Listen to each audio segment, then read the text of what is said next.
Students, अभी तक हमने ट्रिग्नोमेट्री के बारे में पढ़ा, ग्राफ के बारे में पढ़ा। आज हम पढ़ेंगे लॉगरिथम के बारे में, function and limit and AP GP के बारे में। सबसे पहले लॉगरिथम की बात करते हैं। लॉगरिथम क्या होता है?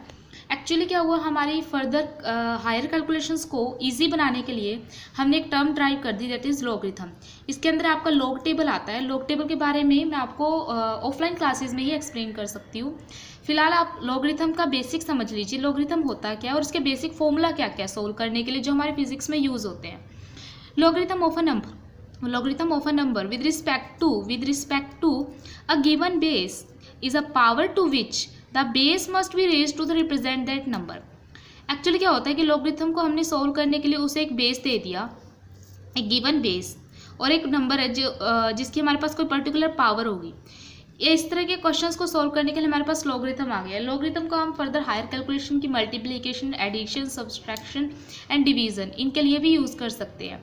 ठीक है, तो इसको आप एक एग्जांपल से समझ लीजिए। मान लीजिए मेरे पास कोई नंबर है n is equal to ax है, तो log जो हम सोल्व करेंगे उसका हम बेस रखेंगे a of n, taking log on both side. ठीक है, और log को जब हम बोथ साइड log लेंगे तो हम एक बेस रखते हैं। बेस मतलब कि उसके बिहाफ पे हम सोल्व करेंगे। आपको log टेबल से अच्छे से समझ आ जाएगा।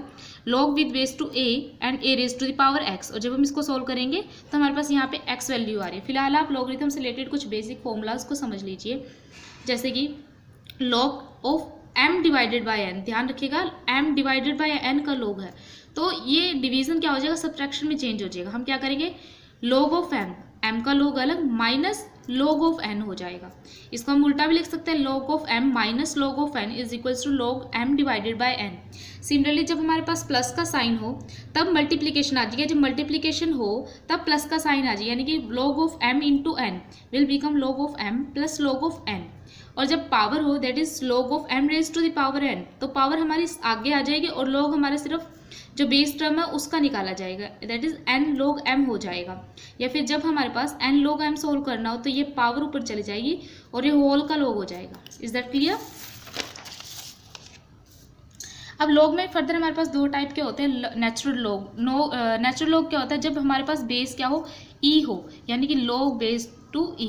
जब ऐसा लिखा जाए तो हम नेचुरल log की बात करें। अब ये e क्या है, e हमारे पास क्या है, एक्सपोनेंशियल।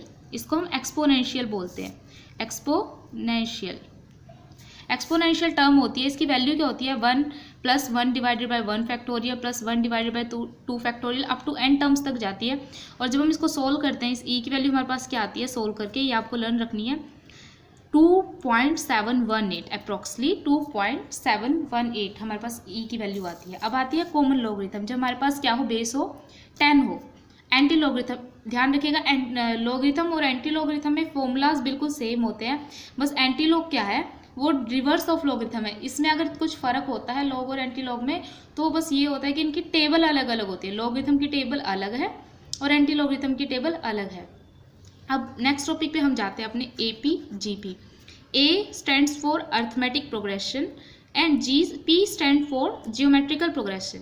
अब ये टर्म्स होती क्या है, ये टर्म्स हमारे पास हायर एडिशन वैल्यूज़ को निकालने के लिए की जाती है। आप सबसे पहले एपी को समझ लीजिए, एपी यानी कि अर्थमेटिकल प्रोग्रेशन को। जब हमारे पास टर्म कुछ इस तरह हो, A plus 1d, A plus 2d up to A plus n minus 1d, ये हमारे पास n टर्म है।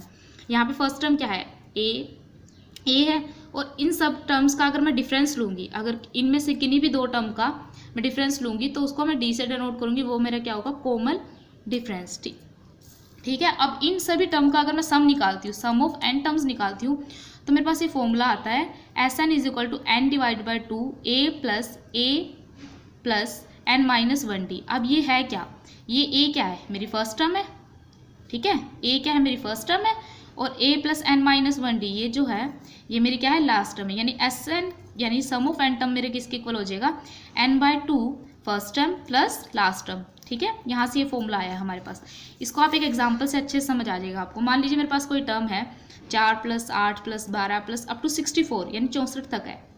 अब इनका सम अगर मैं इंडिविजुअल निकालने लगी तो बहुत टाइम लग जाएगा, तो इसके लिए मैंने डायरेक्ट फॉर्मूला ले लिया एपी का। यहाँ पे अगर मैं फर्स्ट टर्म की बात करती हूँ 4d यानी कॉमन डिफरेंस, कोई भी दो टर्म का निकाल सकते हो आप, इन दोनों का या इन दोनों का, कोई भी दो टर्म का वो सेम ही आएगा, तो मेरे पास क्या आ जाएगा 4। अगर मैं यहाँ से 4 कॉमन ले लूँ तो मेरी टर्म कुछ इस तरह बनेगी 1 + 2 + 3 अप टू 16। इससे यहाँ से क्या पता चल रहा है, यानी कि जो मेरी लास्ट टर्म है नंबर ऑफ टर्म्स क्या आ जाएंगी 60, लास्ट टर्म मेरी 64 है और नंबर ऑफ टर्म क्या है 16 है। आप इसको SN का फॉर्मूला लगाओगे जब, यहाँ पे जब आप SN का फॉर्मूला लगाओगे, ठीक है, तो SN = n/2a first term plus last term. First term मेरी क्या थी, यहाँ पे देखिएगा ध्यान से, फर्स्ट टर्म मेरी क्या थी 4 थी और लास्ट टर्म क्या थी 64 थी।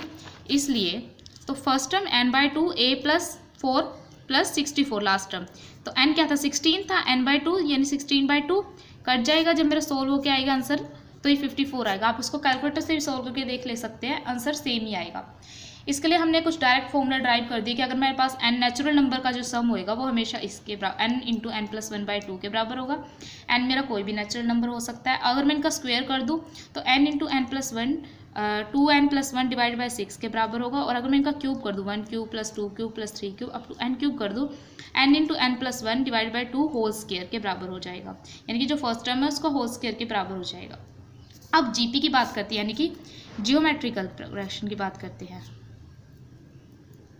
अब जब जियोमेट्रिकल टर्म की बात हो रही है तो ये किस में आती है, पावर के टर्म में लिया जाता है इनको।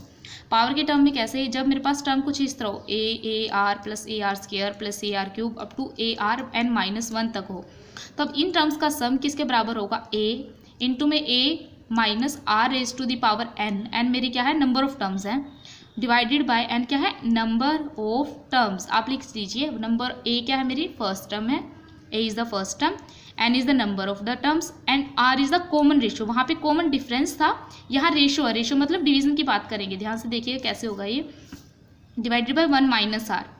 और जब मेरे पास इन्फानाइट टर्म हो, यानी कि n मेरे पास कोई पर्टिकुलर डिफाइन ना हो, इन्फानाइट टर्म हो, तो मेरा फॉर्मूला n जब मैं इन्फानाइट पुट करूँगी तो ये 1 हो जाएगा, a डिवाइडेड बाय 1 - r। इसको आप एक एग्जाम्पल से समझिए।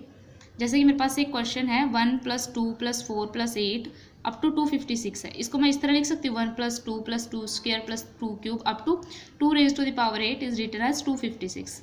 Now we see that n number of terms क्या है 9 है, 9 है। 9 कैसे हुई, 8 टर्म्स तो ये होगी और एक ये वाली टर्म होगी, 9 टर्म्स होगी मेरे पास, तो नंबर ऑफ टर्म्स क्या हो गए, n क्या हो गए 9। r क्या था, कॉमन रेशो था। रेशो का मतलब अगर मैं किन्हीं भी दो टर्म्स को डिवाइड करके निकालूंगी, मान लीजिए मेरा ये A1 है, A2 है, A3 है, A4 अप टू AN है, तो अगर मैं A2 डिवाइडेड बाय A1 लूँगी या फिर A3 डिवाइडेड बाय A2 लूँगी, तो मेरे पास क्या आएगा 2 ही आएगा, यानी कॉमन रेशियो मेरा सेम रहेगा। जैसे वहाँ पे कॉमन डिफरेंस सेम था, यहाँ कॉमन रेशियो सेम रहेगा। और SN का जब मैं फॉर्मूला में पुट करूँगी इन वैल्यूज़ को, तो मेरे पास क्या आ जाएगी 1 × 1 मेरा A था, multiply by 1 - 2⁻n r⁻n divide by 1 - r। जब मैं इसको सॉल्व करूँगी तो मेरे पास आंसर आ जाएगा। सिमिलरली जब मेरे पास इन्फानाइट टर्म्स हो, इन्फानाइट टर्म में मेरे पास फॉर्मूला था a divide by 1 - r, r की वैल्यू पुट कर दी मैंने और यहाँ से मेरा आंसर निकल गया। Is that clear? Now we will move to function and limits.